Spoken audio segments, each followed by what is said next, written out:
Hey guys, welcome back to episode 2 of What's Inside. This is Josh and this is William, and today we're going to be dissecting your standard 4-function calculator. The tools we'll use are limited to just the singular screwdriver. This calculator has many applications in life. Specifically, it can compute simple mathematical computations and help people such as bankers when they're in need of a trusty friend. Now let's get started.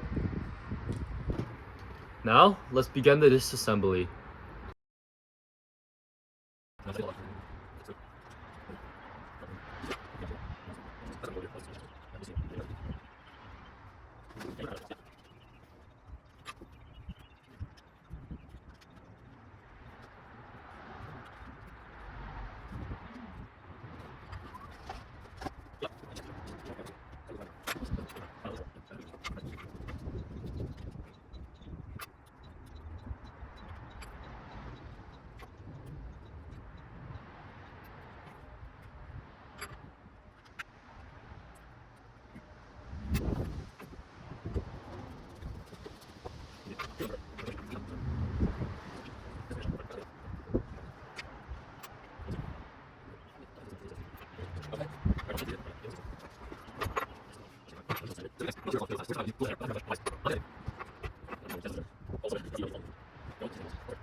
Oh, that's beautiful.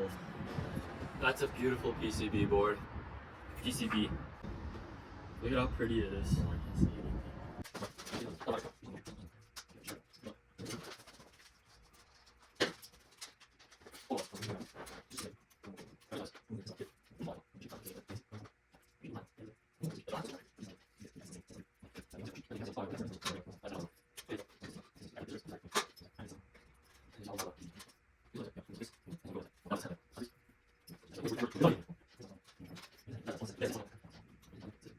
So we made a little switch inside because it was too windy outside. But as you can see here, we have our calculator fully dissected. Now on to the parts. So now that we have the main parts of the calculator dissected, we'll do a quick main parts overview. So firstly, we have the front and the back covers, one with the buttons, and this one holds the battery with the cushions. Then we have the sensors and and the display, as you can see right here. And these cushions will hold this display in place, so when you poke it, it won't move around or fall out. And then finally we have a silicone piece that will trigger all the sensors. When you touch the sensors normally, they won't activate. But as seen here, when you place this silicone piece onto the sensors, and click it, you can see that it's activated.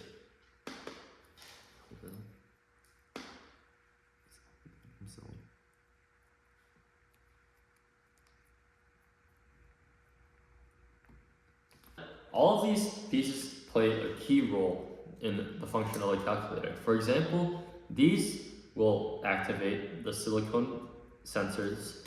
The silicone piece which in turn will then activate the PCB and send signals to the display, while this battery holds electricity just in case the solar power electricity isn't available. As you can see, if you cover the solar panel, the display turns off. All in all, the case also provides a form of protection for the calculator. The pieces inside, such as the PCB, the display, and the solar panel, are all very delicate, and this plastic hard case provides adequate protection against kids and teachers. And now for the PCB. The heart, the backbone, and as I like to say, the skeleton of all electronic devices. First off, we have the sensors. The sensors, which are activated by the silicone piece shown earlier, send a signal to the IC, and the IC which William will explain later, then sends a signal to the display and makes simple computations. Here we have the IC of the PCB. This contains millions of transistors and it serves as the brain of the PCB. As you can see here, all of the copper wiring connects right back to the ICU. It's basically, like William said, the brain, and it performs all the complex computations and sends all of the signals to the entirety of the board. If the board serves as the skeleton, this would be the spine or the heart. And then we have the display. The display shows numbers that are to be displayed for the user. And there have been sent signals that are given from the IC, which are taken from the sensor data. And then we have the solar panel.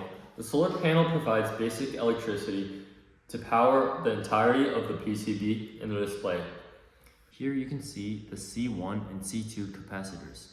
These capacitors they shoot a short burst of electricity with the correct voltage to each part of the PCB, including the IC and the sensors.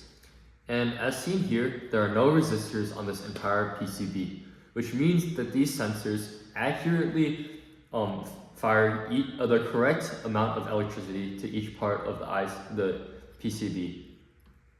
Which is pretty cool, because usually in a piece like this, resistors would be so important. Here's a small demonstration of how this calculator works. There's no battery attached, so it's taking power directly from the solar panels. Yeah, it's working. As you can see, 5 plus 5 equals 10. We will now begin the reassembly.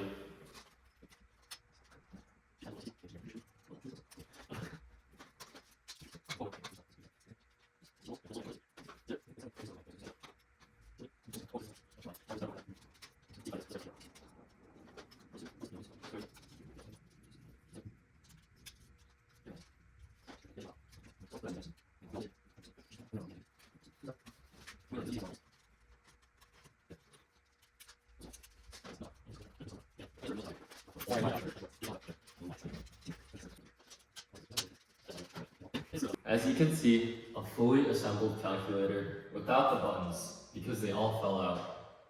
Thank you for tuning in to this episode of What's Inside, where we dissected a calculator. Hopefully you learned something, and as always, stay curious. And that's what's inside.